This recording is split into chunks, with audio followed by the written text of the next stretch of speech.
Bonsoir. L'autre jour, non, un client m'a mis dans une situation que je ne pouvais... Bref, mais je vous explique. Je suis tranquille à la maison dimanche. Le client m'appelle que ma fille évalue-moi ce qui est dans ton congélateur en termes de poulet, de lait et poisson. J'ai évalué, je lui dis tout ce que j'ai au congélateur. Il me dit, emballe-moi tout ça. Je pars avec. Aïe! Le problème n'était pas d'emballer le lait de partir avec, c'est que je devais gérer comment. C'est comme ça que j'ai fini d'emballer, ça part, non. Et puis maintenant, c'était soit je laisse toute la semaine passer pour faire le stock le week-end quand mes petits faits seront disponibles, soit alors je prends sur moi de partir au marché porter ma croix. Et donc, dit que ici, non, je ne peux pas. Ma petite soeur m'a dit que non, laisse, on finit une fois la semaine, c'est là le week-end, on va faire, dit que gang, maman. Ici, en semaine, je les commande, je paie l'argent.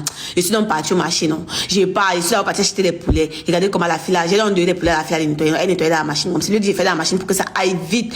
Bon, ce n'est pas halal, parce qu'elle n'a pas trouvé le musulman qui tue sur mes poulets. Du coup, je n'ai même pas pris la quantité normale de mon stock. J'ai seulement pris une partie, sachant que je vais faire l'autre partie après pour mes frères musulmans.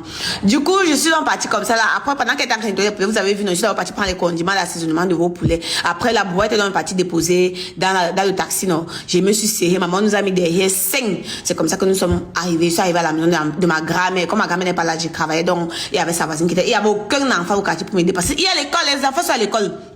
Et donc, mes poulets dans l'eau, comme vous savez, la bassine était pleine. C'est une grosse bassine, peut-être 50 litres comme ça là. C'était plein. J'ai donc commencé à travailler, maman. Face à mon destin, j'ai commencé à nettoyer chacun de mes poulets, retirer les petits débris de poils qu'il y avait, fendre les poulets en deux pour pouvoir faire en sorte que les condiments ancrent le poulet ancre aussi dans les condiments et que eux deux se mélangent, non. Après, regarde la petite fille qui est à côté de moi là. C'est ma fille, c'est la fille de ma voisine. Elle m'aime beaucoup. Donc, elle aime trop quand je suis là. Elle aime tout rester à côté de moi. Donc, voilà. Vous allez souvent la voir parfois qu'elle vient travailler comme ça. Donc, le travail se poursuivait donc ainsi de suite, ainsi de suite. C'est comme ça que je nettoyais, j'enlevais toute la saleté qui était dans les poulets, j'enlève la saleté, je nettoie, j'enlève les petits poils, j'enlève, parce que je voulais pas m'aller pour mes clients. Après, bon, du coup, j'ai acheté mon poulet, il y avait 2 grains de poils dans les oreilles. Bref, il y a un pas les oreilles. Comment un poulet était propre, c'est comme ça que chaque poulet était avant assaisonnement. J'ai commencé à entailler dans mes poulets. Parce que moi, j'entaille toujours pour que les condiments entrent bien jusqu'à l'os. C'est pour ça que je dis, toi, mes clients, que ne goûtez pas si vous voulez mettre la sauce, si tu goûtes, tu vas tout manger. Et donc, on commence à assaisonner, mais d'abord, je tourne, je mets les condiments, je tourne, je mets les condiments dans les entailles que j'avais créées là, je mets bien les condiments dans les entailles que j'avais créées pour que ce soit bien sucré dans la bouche de ceux qui vont manger. Oui, mais viande de fumer, tout ce que je vends est épicé, c'est déjà prêt.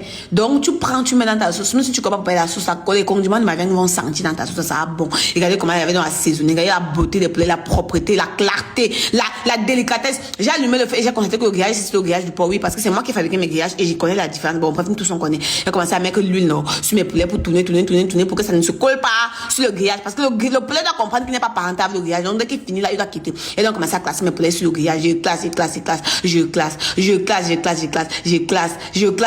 en respectant la janviose. Je classe selon les conditions de janviose. Regardez comment tous les 2 grillages étaient déjà pleins.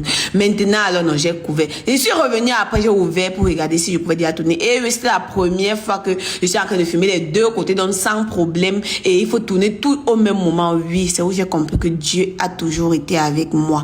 Parce que parfois, non, le bois dérange d'un côté, l'autre côté donne, l'autre côté ne donne pas. Mais cette fois-ci, non, ça a donné, maman. J'ai fait comme ça. Après, je suis encore revenu. Les poulets étaient déjà près de 2 côtés. Regardez la beauté du poulet, la clarté. Regardez la cuisse du poulet. Regardez comment c'était propre. J'ai regardé comme ça, c'était adoré. J'ai retourné, admiré la beauté. Oh, le poulet dit souvent que mangez ma pauvre, commandez-moi. Voilà le poulet, maman. Le fer a donc commencé encore à donner. J'ai trouvé le secret pour avoir une belle couleur du poulet. Je vous dis pas, c'est pour mes clients.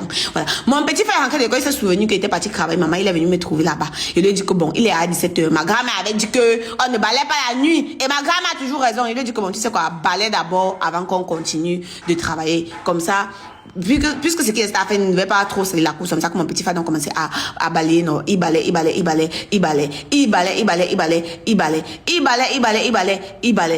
encore. Après je suis venue donc tourner les gésiers parce que j'avais classé les gésiers en chaîne. J'ai fait une colonne de gésiers. J'ai commencé à trier le haricot du concha parce qu'il fallait aussi faire le stock de concha, mais le haricot il devait être trempé pour venir préparer ça demain parce qu'il y avait à commencer. Bon, on va parler du concha après, pour mon commencer, mais bon, j'étais en train de faire ça en attendant que mes poulets soient cuits. J'ai trié le haricot, je retire le sable, j'ai tiré les graines qui sont pourries, j'ai trié le haricot, j'ai tiré le sable, j'ai tiré les graines qui sont pourries, ainsi de suite. Mes poulets étaient donc finalement prêts. J'ai tout retiré du grillage, tout, non. Je suis rentrée avec ça à la maison, non. Après, j'ai emballé, non. Voilà, donc, ça dans les paquets. Ça vous attend. Ça vous attend. Venez manger bio. Commandez et vous allez aimer. J'ai pas encore eu un client qui s'est fâché que non, c'était pas bon. Je vous promets. Voici le retour d'une cliente depuis la France. Elle a commenté, elle n'était même pas là. Bon, bref,